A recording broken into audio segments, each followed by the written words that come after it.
सुनियोजित साजिश थी या फिर कोई हादसा या आत्महत्या का कदम। इसको लेकर 11 दिन बीत जाने के बाद भी सस्पेंस लगातार बना हुआ है। आलम यह है कि अब तक करीब 3 दर्जन यानी कि 35 से ज्यादा लोगों से पुलिस ने पूछताछ की है ताकि उस कारण तक पहुंचा जाए कि आखिर संदिग्ध परिस्थितियों में हुई साध्वी प्रेम बैसा की मौत का असल कारण क्या रहा है। ऐसे में सभी के निगाहों में विरमनाथ खटक रहे हैं और जांच रिपोर्ट के बाद ही यह तय होगा कि साध्वी प्रेम बैसा की जो संदिग्ध परिस्थितियों में मौत हुई है उसके पीछे क्या विरमनाथ का हाथ है क्या। राजस्थान की सबसे प्रसिद्ध कथावाचक साध्वी प्रेम बैसा उर्फ मरुधरा की मॉडर्न मीरा, जिनकी मौत सिर्फ इत्तेफाक थी, सुनियोजित साजिश थी या फिर कोई हादसा या आत्महत्या का कदम। इसको लेकर 11 दिन बीत जाने के बाद भी सस्पेंस लगातार बना हुआ है। पुलिस द्वारा गठित एसआईटी टीम लगातार जांच कर रही है। आलम यह है कि अब तक करीब 3 दर्जन यानी कि 35 से ज्यादा लोगों से पुलिस ने पूछताछ की है ताकि उस कारण तक पहुंचा जाए कि आखिर संदिग्ध परिस्थितियों में हुई साध्वी प्रेम बैसा की मौत का असल कारण क्या रहा है। इन सब के बीच सबसे बड़ा जो रहस्य है वो अब तक बरकरार है कि साध्वी प्रेम बैसा की संदिग्ध परिस्थितियों में हुई मौत से पहले जो इंजेक्शन लगा था, क्या उसके रिएक्शन की वजह से साध्वी की मौत हुई है या फिर उस इंजेक्शन में कोई जहर मौजूद था। हालांकि एफएसएल की जांच और एसआईटी की जांच में अभी तक इस बात पर पुष्टि नहीं हो सकी है क्योंकि जांच अभी भी जारी है।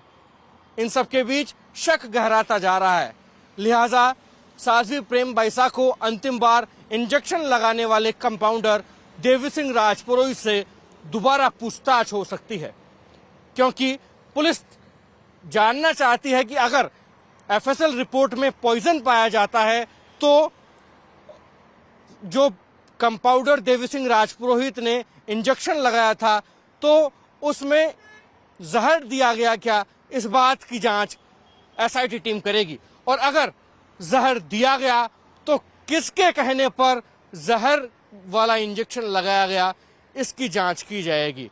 और अगर एफएसएल की रिपोर्ट में जहर की पुष्टि नहीं हुई और इस बात की सामने आई कि जहर नहीं था लेकिन मेडिकल लापरवाही की वजह से साध्वी प्रेम बैसा की मौत हुई है, तो यह तय है कि देवी सिंह राजपुरोहित जो कि नर्सिंग कर्मी है, जोधपुर के सबसे प्रतिष्ठित मथुरा दास माथुर अस्पताल में बीते 1.5 दशक से नर्सिंग कर्मी है, उनका पॉलीग्राफी टेस्ट भी एसआईटी टीम करवा सकती है। बहरहाल देवी सिंह राजपुरोहित तो शक की निगाहें हैं ही, लेकिन इन सब के बीच साध्वी प्रेम बैसा के जो सबसे नजदीकी माने जाते हैं और अंतिम समय में साथ भी थे, उनमें शामिल साध्वी प्रेम बैसा के पिता विरमनाथ और सेवादार सुरेश जो कि रिश्ते में प्रेम बैसा के भाई लगते थे, इन पर भी सभी की निगाहें हैं। और पुलिस सूत्रों की माने तो एसआईटी की टीम इनसे पॉलीग्राफी टेस्ट भी कर सकती है अगर एफएसएल जांच में कुछ ठोस नहीं पाया गया।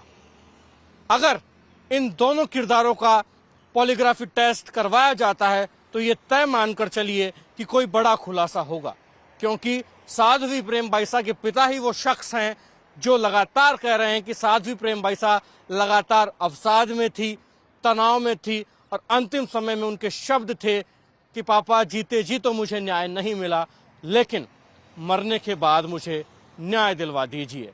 ऐसे में एसआईटी टीम जानना चाहेगी विरमनाथ से कि आखिर कौन से न्याय की उम्मीद साध्वी प्रेम बैसा कर रही थी, कौन सा न्याय उनको चाहिए, क्योंकि बीते दिनों जब साध्वी प्रेम बैसा का वीडियो वायरल हुआ था 3-4 साल पहले, उस दौरान साध्वी प्रेम बैसा भयंकर आहत हुई थी। आलम यह था कि प्रेम बैसा ने एक पत्र भी शंकराचार्य को लिखा था और यह तक कह दिया था कि मैं अग्नि परीक्षा देने तक तैयार हूं, क्योंकि बात उनके किरदार और आबरू तक आ गई थी। उस वीडियो में क्या था यह भी मैं आपको बताता हूं। दरअसल वो एक सीसीटीवी फुटेज थी जो कि साध्वी का उस समय आश्रम हुआ करता था, जो कि किराए का मकान था, उसकी थी, जो कि उन्हीं के पूर्व में सेवादार रहे व्यक्तियों ने वायरल कर दिया था। उस वीडियो में साध्वी प्रेम बैसा अपने पिता को गले लगा रही थी, जिस पर सवाल खड़े हुए कि भगवे को तार तार किया गया है। कोई भी व्यक्ति जो सन्यासी हो चुका है वो इस प्रकार का आचरण कैसे कर सकता है, इस पर सवाल सोशल मीडिया पर पूछे गए थे। हालांकि विरमनाथ का ये तर्क है कि उस वीडियो में कुछ गलत नहीं है, क्योंकि प्रेम बैसा उस दौरान काफी अवसाद में थी। ऐसे में जब वो पहली बार विरमनाथ से मिली तो सहजता के तौर पर उन्हें गले लगा लिया। ऐसे में सवाल इसलिए भी खड़े नहीं होने चाहिए क्योंकि विरमनाथ और प्रेम बैसा ही उस वक्त उस कमरे में मौजूद नहीं थे, बल्कि एक महिला भी उस वीडियो में नजर आ रही है और अन्य सेवादार भी थे। ऐसे में जानबूझकर इस पूरे मामले को तूल दी गई है।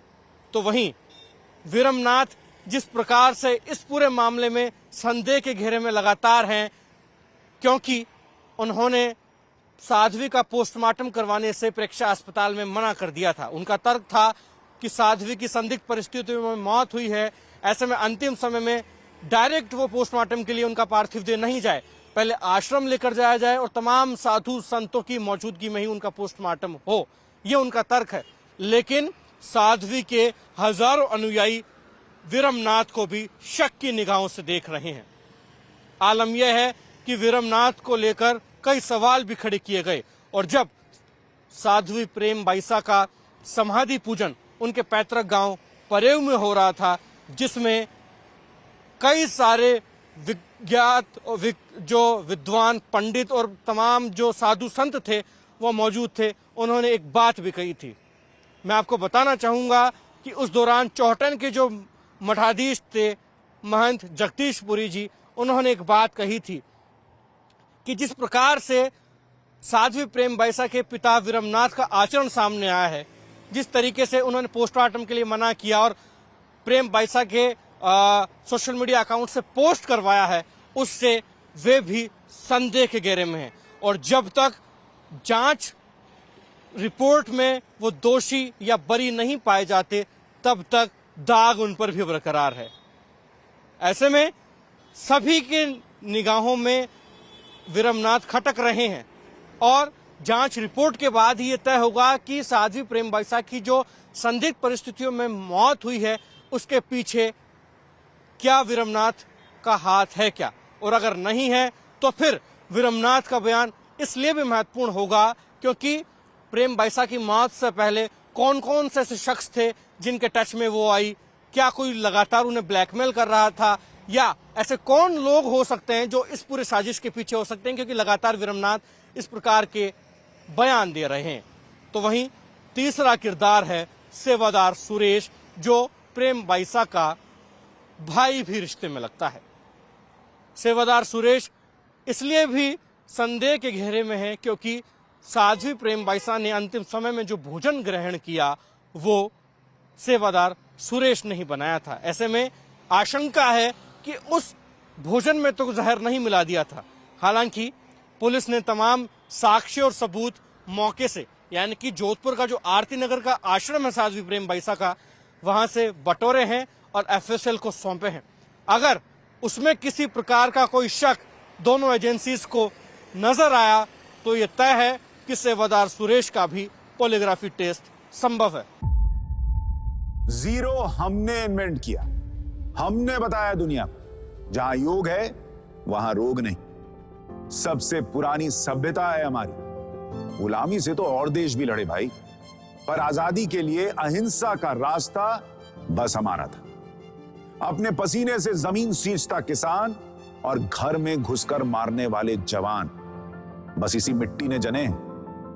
इसके हाथ ने जब थामा जज्बा तो इतिहास रचे। कदम बढ़ाए तो चांद का वो हिस्सा चूमा भाई जहां कोई कभी नहीं पहुंचा। आज पूरी दुनिया में शान से लहरा रहा है तिरंगा। और इसके पीछे है गर्व से भरी अनगिनत कहानियां जो लिखी जा चुकी हैं और लिखी जा रही हैं, जिन्हें मैं सुनाऊंगा राष्ट्रगर्व रोज शाम 6:25 पर।